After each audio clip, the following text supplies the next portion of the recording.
Singing birds first appeared in 1780, usually in snuff boxes. The Swiss-made novelty soon became the rage among wealthy Europeans. A few decades later, a French watchmaker perfected the sound mechanism, making the bird song almost like the real thing.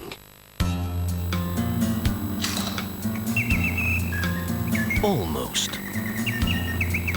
Switzerland is home to the last remaining company making these singing cyborgs. The workshop crafts larger birds to go in cages and small ones that pop out of boxes and clock cases.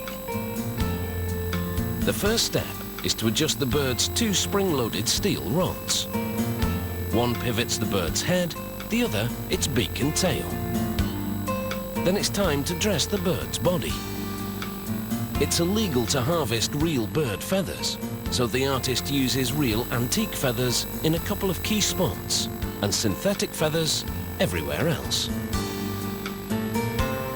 To craft the tail, feathers are glued onto stiff paper, which is then stuck to the bird.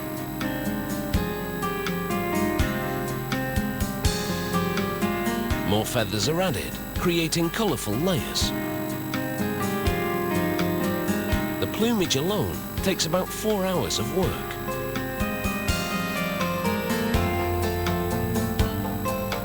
No two birds are alike. Each one is unique. In the technical department, the wind-up key is screwed to the mechanical movement that animates the birds. The movement is made up of 250 brass and steel components. Leather bellows are connected. The movement pumps the bellows, which sends air through a tiny whistle, producing the bird song. Now for the birdie.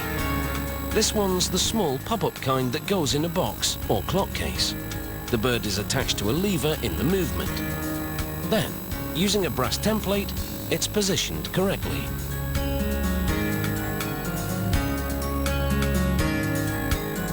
This rack gear moves the bird from side to side while he's up and singing. This pin attaches that gear to the movement.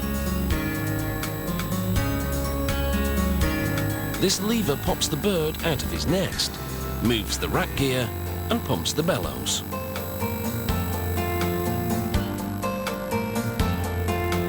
A push button on the movement triggers the lever, setting all this in motion. Now the movement is put into its decorative box. Birdcage models require an identical but larger movement. The base of its cage sits on top of it. The rods that manipulate the birds connect to the movement through tubes in brass perches.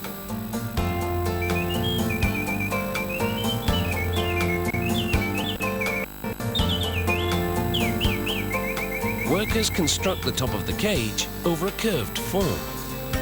First, 2 brass rings are slid on, and a brass disc is placed on top. Then thick brass wire is fed through the holes in the rings. Each wire is locked into the disc temporarily. Then, with a bit of acid to help the process, the wires are soldered to the disc permanently.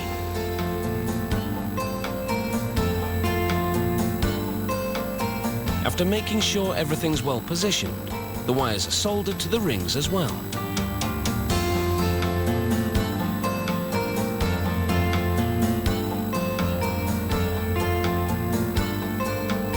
Once the structure is fixed, the cage can safely come off the form. Decorative brass rings are placed over the top. They too have to be permanently attached. This requires a light brush of acid, lead pellets, and a torch to melt the lead, bonding the outer and inner rings. Every mechanical singing bird this company produces is a work of artistic and technical craftsmanship that delivers a performance on command. Lovely.